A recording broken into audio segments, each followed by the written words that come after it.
അശ്വിനാണെങ്കിൽ റൂമിലിരുന്ന് work ചെയ്യുമായിരിക്കും. ഈ സമയത്ത് ശ്രുതിക്കാണെങ്കിൽ ഉറക്കം വരാതെ അങ്ങോട്ടും ഇങ്ങോട്ടും നടക്കുകയാണ്.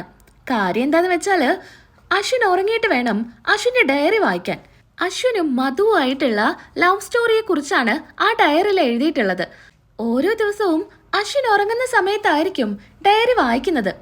അശ്വിനാണെങ്കിൽ ലാപ്ടോപ്പില് വർക്കും ചെയ്തുകൊണ്ടിരിക്കുകയാണ്. ശ്രുതി അങ്ങോട്ടും ഇങ്ങോട്ടും നടക്കുന്ന കാണുമ്പോൾ അശ്വിൻ ശ്രദ്ധിക്കുന്നുണ്ട്, ചോദിക്കുന്നുണ്ട്, നിനക്ക് എന്തെങ്കിലും ടെൻഷനുണ്ടോ? നീ എന്തിനാ അങ്ങോട്ടും ഇങ്ങോട്ടും ഇങ്ങനെ നടക്കുന്നേ? എനിക്കൊരു ടെൻഷനും ഇല്ല. ഇനി ഉണ്ടെങ്കിൽ തന്നെ നിങ്ങളത് മാറ്റിത്തരൂ. ഇതും പറഞ്ഞുകൊണ്ട് ശ്രുതി അങ്ങനെ കിടക്കുന്നുണ്ട്. അങ്ങനെ ലാപ്പും എടുത്തു വെച്ച് അശ്വിനും ഉറങ്ങാനായിട്ട് കിടക്കുക. അങ്ങനെ ഉറങ്ങിയെന്ന് ഉറപ്പാക്കിയതിന് ശേഷം ശ്രുതി അശ്വിന്റെ ബാഗ് തുറന്ന് ഡയറി എടുക്കുന്നു. അശ്വിൻ ചെറുതായി അനങ്ങുന്ന കാണുമ്പോൾ ശ്രുതി പേടിച്ചുകൊണ്ട് ആ ഡയറി അവിടെ തന്നെ വെക്കുക. വീണ്ടും പോയി ശ്രുതി കിടക്കുന്നുണ്ട്. വീണ്ടും നല്ല പോലെ ഉറങ്ങിയെന്ന് കാണുമ്പോൾ എഴുന്നേറ്റ് പോയി ഡയറി എടുക്കുക. കൂട്ടത്തിൽ ഫോണും കൊണ്ടുപോകുന്നുണ്ട്. 2 പേജ് ഫോട്ടോ എടുത്തുകൊണ്ട് കിടക്കുന്നുണ്ട്. അങ്ങനെ ഫോൺ നോക്കി എഴുതിയത് വായിക്കുകയാണ് ശ്രുതി. അങ്ങനെ ഓരോന്നായി വായിക്കുമ്പോഴും ഒരുപാട് ആകാംക്ഷയോടെയാണ് വായിക്കുന്നത്. അങ്ങനെ അതിൽ കാണിക്കുന്നത് അശ്വിൻ ഇങ്ങനെ ഒരു പാർക്കിൽ ഇരിക്കുന്നതായിരിക്കും. ഓരോന്ന് ആലോചിച്ചിങ്ങനെ ഇരിക്കുകയായിരിക്കും. ആകാശത്ത് നോക്കി പറയുന്നുണ്ട് അശ്വിൻ, അമ്മേ അച്ഛ, ഞാൻ ഒരുപാട് നിങ്ങളെ മിസ് ചെയ്യുന്നുണ്ട്. നിങ്ങൾ എന്തിനാ എന്നെ വിട്ട് പോയത്? എൻ്റെ സങ്കടങ്ങൾ ചേച്ചിയോട് പോലും പറയാൻ പറ്റില്ല. ചേച്ചിക്കും അതൊക്കെ കേൾക്കുമ്പോൾ ഒരുപാട് സങ്കടമല്ലേ? മോളോട്ട് നോക്കി ഇതൊക്കെ സംസാരിക്കുന്ന കണ്ട് മധു വരുന്നുണ്ട്. മധു ചോദിക്കുന്നുണ്ട്, എന്താ ഇങ്ങനെ ആലോചിക്കുന്നേ? എന്തെങ്കിലും പറയാനുണ്ടോ? ചില കാര്യങ്ങളൊന്നും മനസ്സിലിങ്ങനെ ഇട്ട് കുഴപ്പിക്കരുത്. ഫ്രണ്ട്സോ അടുത്ത ആരെങ്കിലുമൊക്കെ ഉണ്ടെങ്കിൽ അവരെടുത്ത് തുറന്നു പറയണം. എനിക്കങ്ങനെ ഫ്രണ്ട്സൊന്നുമില്ല. എന്നാ താൻ എൻ്റെ അടുത്ത് പറ, എന്താ കാര്യം? അത് ഞാൻ എൻ്റെ അച്ഛനെയും അമ്മയും കുറിച്ച് ഓർത്തതാ. അവർ വർഷങ്ങൾക്ക് മുമ്പ് എന്നെ വിട്ടുപോയതാ. അതൊക്കെ ആലോചിച്ചു പോയി. അതാണോ കാര്യം? നീ വിഷമിക്കണ്ട കേട്ടോ. ഇനി ഞാൻ നിന്റെ നല്ല ഫ്രണ്ടായിരിക്കും. ഇയാളെന്താ എൻ്റെ പേര് ചോദിക്കാത്തേ? പേരെനിക്കറിയാം, മധു എന്നല്ലേ. അതെങ്ങനെ അറിയാം? അന്ന് ഓട്ടോയിൽ വന്ന് ഇറങ്ങുന്ന സമയത്ത് ഞാൻ കേട്ടിരുന്നു മധു എന്ന പേരെന്ന്. അങ്ങനെ അപ്പം ഇന്ന് മുതൽ നമ്മൾ ബെസ്റ്റ് ഫ്രണ്ട്സാ കേട്ടോ എന്നും പറഞ്ഞ് മധുവും അതുപോലെ അശ്വിനും സംസാരിക്കുന്നതാണ് വായിക്കുന്നത്. അത്ര വരെയേ ഫോട്ടോ എടുത്ത് കാണൂ. അത് കഴിഞ്ഞ് നമ്മുടെ ശ്രുതി ഇങ്ങനെ പറയുന്നുണ്ട്, അല്ലെങ്കിലും ആ പെണ്ണെന്തിനാ അശ്വിൻ സാറിൻ്റെ അടുത്ത് വന്നത്? മാനത്തോട്ട് നോക്കി നിൽക്കുന്ന എല്ലാവരുടെ അടുത്തും പോയി ചോദിക്കോ എന്താ കാര്യമെന്ന്. ഇതൊക്കെ പറഞ്ഞുകൊണ്ട് ശ്രുതി ഇങ്ങനെ കിടന്ന് ഉറങ്ങുകയാണ്. അങ്ങനെ പിറ്റേ ദിവസം എല്ലാവരും ബ്രേക്ക്ഫാസ്റ്റ് കഴിക്കുമായിരിക്കും. എന്നാ ആകാശ് പറയുന്നുണ്ട്, അഞ്ജലി ചേച്ചിയുടെ വളകാപ്പ് ചടങ്ങ് എത്രയും വേഗം നടത്തണം. അത് നല്ല ഗംഭീരമായിട്ട് തന്നെ വേണം. ചേച്ചിയുടെ എല്ലാ കാര്യങ്ങളും നല്ല അടിപൊളിയായിട്ട് ചെയ്യണം എന്നൊക്കെ ആകാശ് പറയുന്നുണ്ട്. കൂടെ അശ്വിനും പറയുന്നുണ്ട്, ശരിയാ, എല്ലാ ഫംഗ്ഷനിലും ഒരുപാട് ഫോട്ടോസ് എടുക്കണം. അത് എന്നും ഓർത്ത് വെക്കുന്ന രീതിയിൽ നമുക്കതൊക്കെ ഫ്രെയിം ചെയ്ത് വെക്കണം എന്നൊക്കെ അശ്വിനും പറയുന്നുണ്ട്. ഫംഗ്ഷന് ഒരുപാട് ഫുഡ് ഐറ്റംസ് വേണം. പ്രീതി കാറ്ററിംഗ് കോഴ്സ് കംപ്ലീറ്റ് ആയിരുന്നെങ്കിൽ പ്രീതിയെ കൊണ്ട് തന്നെ എല്ലാ കാര്യങ്ങളും ചെയ്യിക്കായിരുന്നു എന്ന് മോഹനും പറയുന്നുണ്ട്. ഈ സമയത്ത് മുത്തശ്ശി പറയുന്നുണ്ട്, അല്ലെങ്കിൽ അത് കംപ്ലീറ്റ് ആയിട്ടില്ലെങ്കിലും എല്ലാ കാര്യങ്ങളും പ്രീതി തന്നെ നോക്കിയാൽ മതി. ഇതൊക്കെ കേട്ട് അഞ്ജലിക്ക് ഒരുപാട് സന്തോഷാവുന്നുണ്ട്. എന്നാ ശ്യാമിന്റെ മുഖം അത്രയങ്ങ് തെളിയുന്നില്ല. ശ്യാമിങ്ങനെ മനസ്സ് പറയുന്നുണ്ട്, ആ കുഞ്ഞ് ജീവനോടുകൂടി പുറത്തോട്ട് വരില്ല. അങ്ങനെ ഇരിക്കുന്ന ആ കുഞ്ഞിനെ കുറിച്ച് എന്തൊക്കെ പ്രതീക്ഷകളാ എല്ലാവർക്കും. അതൊന്നും നടക്കാൻ പോകുന്നില്ല. ഏത് നിമിഷവും അതിന്റെ ജീവൻ ഞാൻ എടുക്കും എന്ന് ശ്യാം പറയാ. മുത്തശ്ശിയാണെങ്കിൽ ഒരു കാര്യം കൂടെ പറയുന്നുണ്ട്, നിങ്ങൾക്ക് എല്ലാവർക്കും കുറച്ച് നാളത്തേക്ക് ഒരു ചേഞ്ച് വേണം. അതുകൊണ്ട് റിസോർട്ടിലെ കാര്യങ്ങളൊക്കെ ഞാൻ പറഞ്ഞു ഏൽപ്പിച്ചിട്ടുണ്ട്. നിങ്ങൾ എന്തായാലും ഈ ആഴ്ച തന്നെ ഒരു ട്രിപ്പ് പോണം. എല്ലാവരും ചേർന്ന് അവിടെ അടിച്ചു പൊളിക്ക് എന്ന് മുത്തശ്ശി പറയാ.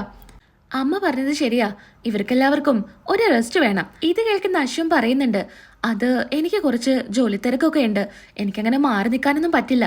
എന്താ അശ്വൻ, എപ്പോഴും നിനക്ക് ഈ ജോലി തന്നെയല്ലേ? നിനക്ക് ജോലി ഒഴിഞ്ഞിട്ടുള്ള വല്ല സമയമുണ്ടോ? എന്തായാലും നിങ്ങളെ ഹണിമൂൺ ട്രിപ്പിന് പറഞ്ഞയക്കാൻ ഇപ്പം തന്നെ വൈകിയിരിക്കുക. അതുകൊണ്ട് നിങ്ങൾ എല്ലാവരും കൂടെ പോയിട്ട് വാ. ഇത് കേട്ട് ആകാശ് പ്രീതിയുടെ മുഖത്തോട്ട് നോക്കുന്നുണ്ട്. ശരി ഏട്ടാ, ഏട്ടാ സമ്മതിക്ക്. ഇവിടെ എല്ലാവർക്കും ഒരു ചേഞ്ച് അത്യാവശ്യം. അതുകൊണ്ട് ഈ ട്രിപ്പ് പോവാം. അതുപോലെ തന്നെ അഞ്ജലിയും പറയുന്നുണ്ട്, കുഞ്ഞാ നീ സമ്മതിക്ക്, നമുക്ക് എല്ലാവർക്കും കൂടെ പോവാം. ശ്യാമേട്ടനും അതൊരു ചേഞ്ച് ആവും. എപ്പോഴും ഇതിനുള്ളിൽ തന്നെയല്ലേ. പുറത്തോട്ടൊക്കെ പോകുമ്പോൾ ശ്യാമേട്ടന്റെ ഈ അവസ്ഥയ്ക്കൊക്കെ മാറ്റം വരും എന്നൊക്കെ അഞ്ജലിയും പറയാ. എന്നാ ആകാശ് പറയുന്നുണ്ട്, ഏട്ടാ ഇപ്പോഴല്ലാട്ടോ, ഒരു 3-4 ദിവസം കൂടെ കഴിഞ്ഞിട്ട് പോയാൽ മതി.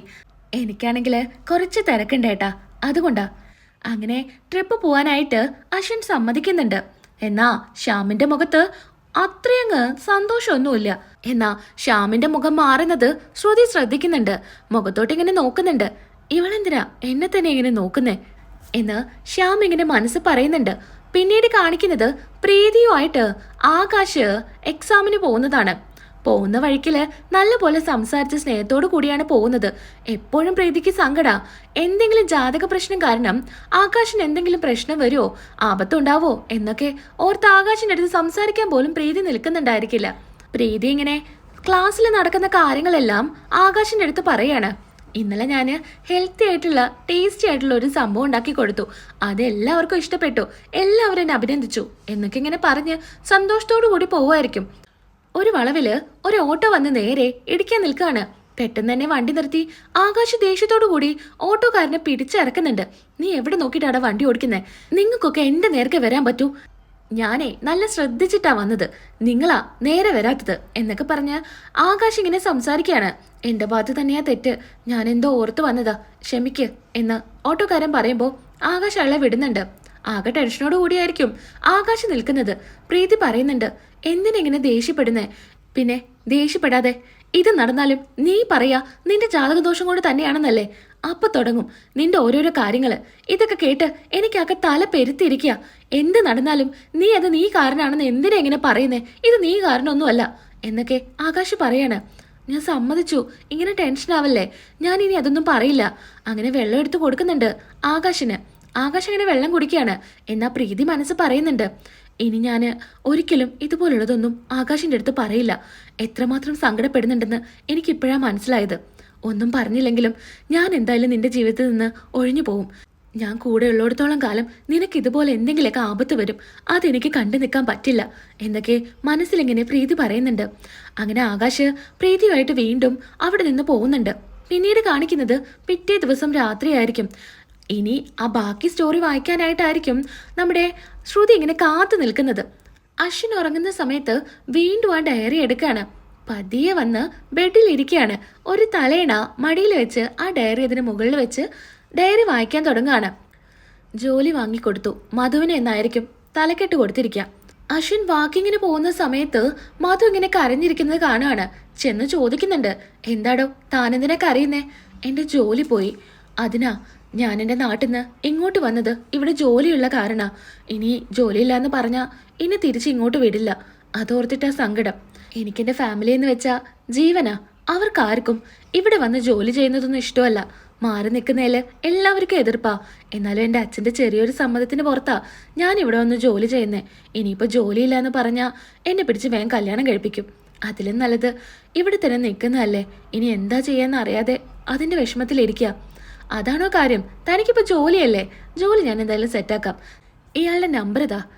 എൻ്റെ ഫ്രണ്ട് ഒരു IT കമ്പനി നടത്തുന്നുണ്ട്, അതിൽ നല്ലൊരു ജോലി ഞാൻ പറഞ്ഞു വെക്കാം. ഞാൻ പറഞ്ഞ അവൻ തരും. താങ്ക് യു അശ്വിൻ, ഒരുപാട് നന്ദിയുണ്ട് എന്നൊക്കെ മധു പറയാണ്. വായിച്ചുകൊണ്ടിരിക്കുന്ന സമയത്ത് അശ്വിൻ എഴുന്നേക്ക.